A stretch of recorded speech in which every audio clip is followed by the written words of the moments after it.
Bonjour à tous et bienvenue sur la chaîne. On se retrouve aujourd'hui pour le tirage des énergies du mois de septembre 2019 pour les lions, ascendant lion et lune en lion. Ceci est un tirage général, donc s'il ne résonne pas avec votre situation, je vous conseille de regarder le tirage de votre signe ascendant et celui de votre signe lunaire afin d'avoir plus d'informations.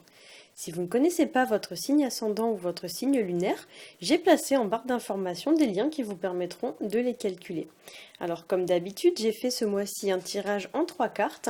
La première carte va représenter le début du mois, la seconde carte va représenter le milieu du mois et la dernière carte va représenter la fin du mois.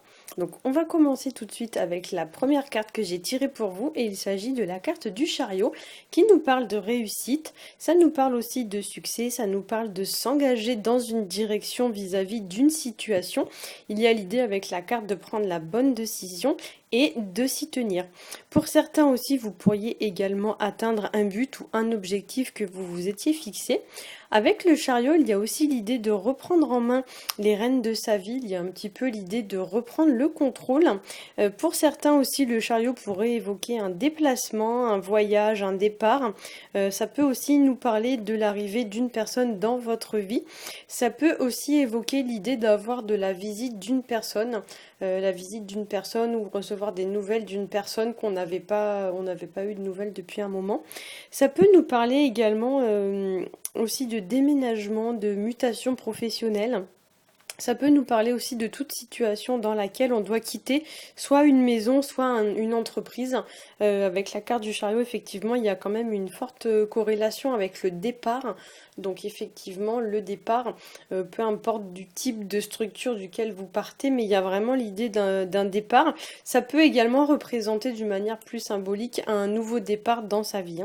La carte du chariot nous parle également de garder une certaine cohérence entre ce que vous pensez, ce que vous faites et ce que vous dites, avec l'idée que par exemple, il ne faut pas dire oui si vous pensez non. En fait, la carte du chariot sur le plan purement psychologique, c'est la carte de l'alignement et c'est une carte qui va vous dire de mettre sur le même plan d'alignement ce que vous pensez, ce que vous faites et ce que vous dites, dans le sens où il doit y avoir une cohérence vraiment entre tout ça. Donc par exemple, si quelqu'un vous demande un service et que vous n'avez pas envie, vous n'allez pas dire oui d'accord, il n'y a pas de souci.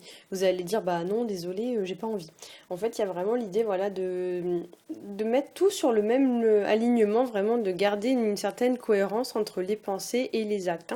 Alors au niveau de la seconde carte que j'ai tirée pour vous, il pourrait s'agir, donc il s'agit de la carte du fou, et il pourrait s'agir là encore d'un départ, puisque le fou en général, comme il porte la carte 0, il va représenter un petit peu le fait de tourner une page et d'en ouvrir une nouvelle, de commencer quelque chose ou même de repartir à zéro vis-à-vis d'une situation, comme si pour certains vous pouviez vous lancer un petit peu dans une nouvelle aventure.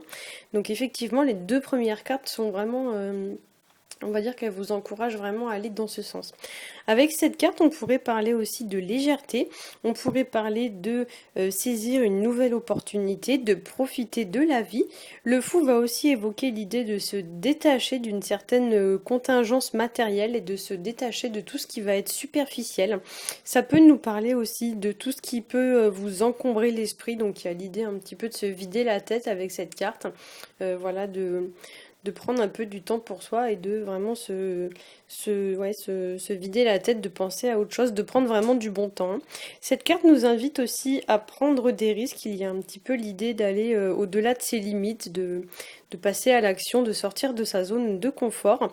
La carte du mât nous demande aussi de ne pas accorder d'importance, on va dire, au regard des autres, du moins pas une importance démesurée, puisque comme on le voit, alors ça se voit pas forcément sur cette carte là, mais en fait il a normalement, donc dans le tarot de Marseille, le fou a des vêtements, d'ailleurs on l'appelle pas le fou dans le tarot de Marseille, on l'appelle le mât, mais en fait le mât a des vêtements qui sont troués, donc c'est quelqu'un un peu marginal en général, c'est quelqu'un qui va pas traiter, qui va pas, pardon, qui va pas prêter d'importance au regard des gens, ou du moins qui va pas forcément en tenir compte.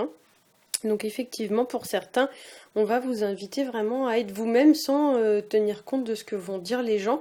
Il y a l'idée de sortir un petit peu des apparences et on retrouve d'ailleurs cette notion avec le chariot parce que dans ses mauvais aspects, c'est vrai que la carte du chariot, elle peut faire référence à une personne un petit peu crâneuse, une personne voilà qui se la pète. En fait, si vous regardez sur la carte, la personne donc qui est sur la carte du chariot, c'est une personne quand même relativement à l'aise financièrement et qui n'hésite pas à le montrer un petit peu à tout le monde. Donc c'est vrai que dans ses mauvais côtés, la carte du chariot, ça peut faire référence à une personne un petit peu égocentrique ou du moins une personne qui est un peu, voilà, m'as-tu vu, qui aime bien étaler un petit peu sa richesse aux autres, qui se la pète un peu, vous voyez, une personne qui se vante beaucoup, etc., etc. Et du coup, avec la carte du mât, il y a un petit peu l'idée de sortir d'une forme d'illusion. C'est comme si on vous disait, en fait, bah, l'argent, tu sais, ça fait pas forcément le bonheur, quoi. Donc il y a un petit peu l'idée, voilà, de retrouver vraiment sa vraie nature, mais de sortir d'une forme d'apparence qui est un peu excessive, comme si pour certains vous étiez peut-être un peu trop dans l'illusion, trop dans l'apparence, à en mettre un peu plein la vue aux autres, hein. La carte du fou, c'est aussi une carte qui va vous mettre en garde contre tout ce qui va être précipitation et impulsivité, parce qu'on le voit très bien sur la carte. Le fou, il est perdu un peu dans ses pensées, donc il est un peu distrait, un peu dissipé. Et du coup, il sait pas trop où il va, et du coup, ben, en fait, il voit pas, mais devant lui, il y a un grand précipice, et il est à deux doigts de tomber dedans. Donc effectivement, c'est une carte qui vous dit que certes, l'action, elle est encouragée, puisque vous avez vos deux premières cartes qui sont quand même des cartes assez dynamiques et assez actives. Alors certes, l'action, elle est encouragée, mais il faut pas que ça parte non plus dans tous les sens. Et il faut pas non plus agir, mais sans réfléchir. Faut pas se lancer tête baissée bêtement, hein. Donc effectivement, cette carte va vous mettre en garde contre ça. Elle vous met aussi en garde donc contre la passivité et l'inaction. Donc pour certains, ces deux premières cartes pourraient vous dire que voilà, maintenant c'est le moment de passer un petit peu la seconde. Faut vraiment, faut y aller, hein, faut passer à l'action. Pour certains aussi, avec la carte du fou, on va vous inviter à profiter des plaisirs simples de la vie, c'est-à-dire sans se prendre la tête inutilement, donc pour des broutilles. Il y a l'idée que pour certains, vous êtes trop attachés aux détails, en fait, vous vous prenez la tête pour rien, et il y a vraiment l'idée de retrouver une forme de sérénité et de légèreté avec la carte du fou. Donc peut-être que pour certains, voilà, s'il y a des choses qui vous encombrent un peu la tête, laissez couler. Allez hop, on passe à autre chose. Comme l'indique la carte, on prend un nouveau départ, on recommence à zéro.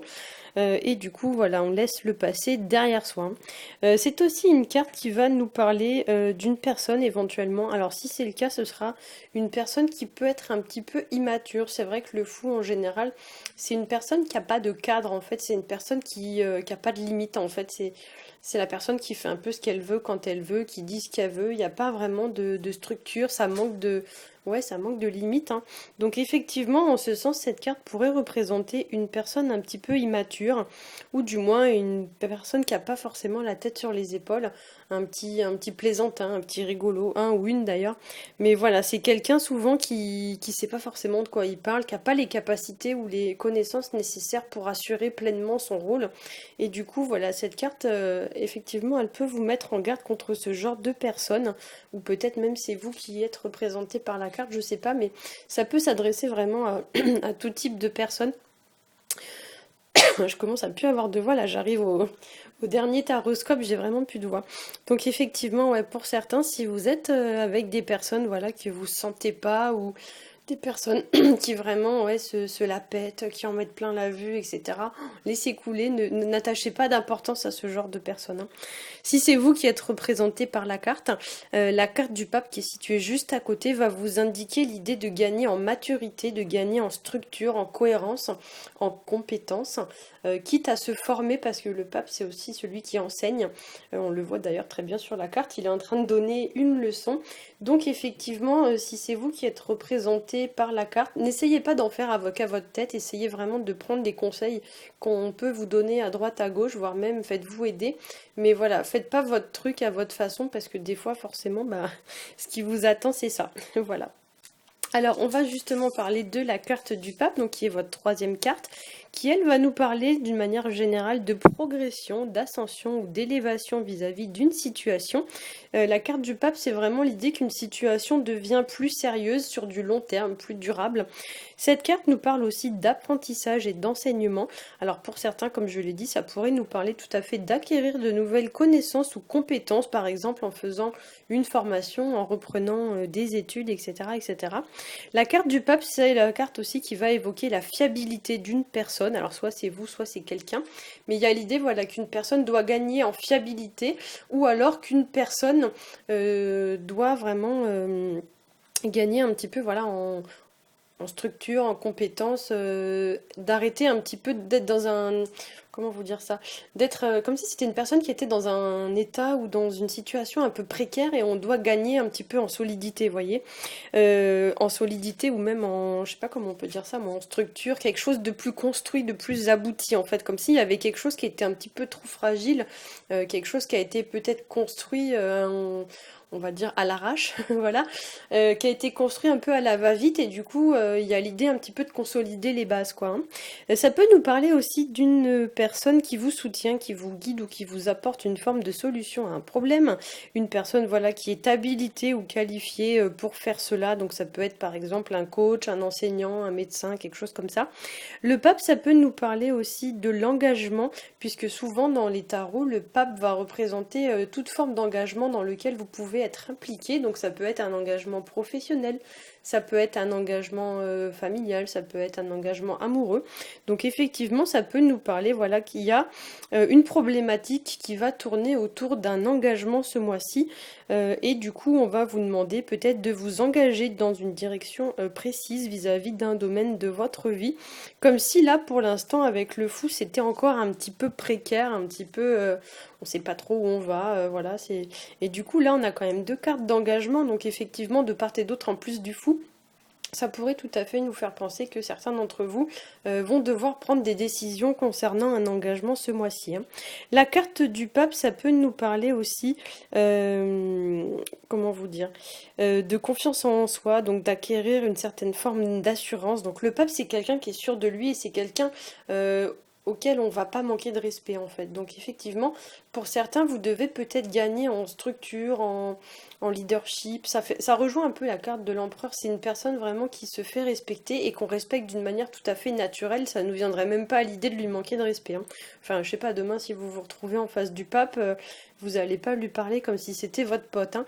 Donc effectivement, c'est une personne voilà, qui en impose de par sa fonction, de par sa structure, de par ses connaissances, etc., de par sa position dans la hiérarchie sociale. Donc effectivement, pour certains, soit c'est une personne à laquelle vous allez avoir affaire ce mois-ci, ou soit c'est ce qu'on va vous demander de développer. Donc on va vous demander peut-être de développer votre leadership, comme si vous deviez acquérir une espèce d'aura, vous voyez, une sorte de charisme. Ça peut nous parler aussi dans les aspects un petit peu moins positifs, on va dire ça comme ça. D'une personne voilà qui du coup en impose tellement qu'elle serait un petit peu tyrannique, voire même une personne voilà qui pèse un petit peu sur vous d'une façon ou d'une autre. Voilà, une personne qui est exigeante par exemple et qui vous en demande toujours plus. Ça peut nous parler aussi d'une personne au contraire totalement soumise, puisque dans la carte du pape, soit vous êtes là, soit vous êtes là. Donc soit vous êtes à ses pieds, soit c'est vous le pape. Donc effectivement, si c'est vous le pape, bah, c'est vous qui dominez un peu la situation. Par contre, si vous êtes à la place des deux qui sont en dessous, là, c'est vous qui êtes écrasé ou qui êtes asservi d'une façon générale par cette personne. Donc effectivement, il y a l'idée un petit peu, peut-être pour certains, de s'en dégager. Hein, on voit bien que le mât ici tourne le dos au pape. Peut-être que pour certains, si vous êtes sous l'emprise d'une personne qui a beaucoup d'influence sur vous, peut-être il est temps de prendre un peu ses distances. Hein. Puisqu'effectivement, le pape, dans ses mauvais aspects, on pourrait l'assimiler. Alors certes, c'est quelqu'un qui enseigne, mais dans les mauvais aspects, en fait, le pape, c'est carrément le gourou. Donc c'est celui qui va vous endoctriner, qui va vous retourner le cerveau avec ses croyances. Il va vous imposer, en fait, sa façon de penser jusqu'à ce que sa façon de penser devienne la vôtre. Donc effectivement, pour certains, pas pour tous. Il y a peut-être l'idée un petit peu de retrouver son propre libre arbitre, ses propres conventions et comme l'indique cette carte-là qui est placée au milieu de votre tirage, de repartir de zéro. Voilà, j'espère que ce tirage aura su vous éclairer. Si c'est le cas, n'hésitez pas à liker, à partager et à vous abonner. Pour ma part, je vous souhaite à tous un très bon mois de septembre et je vous dis à bientôt.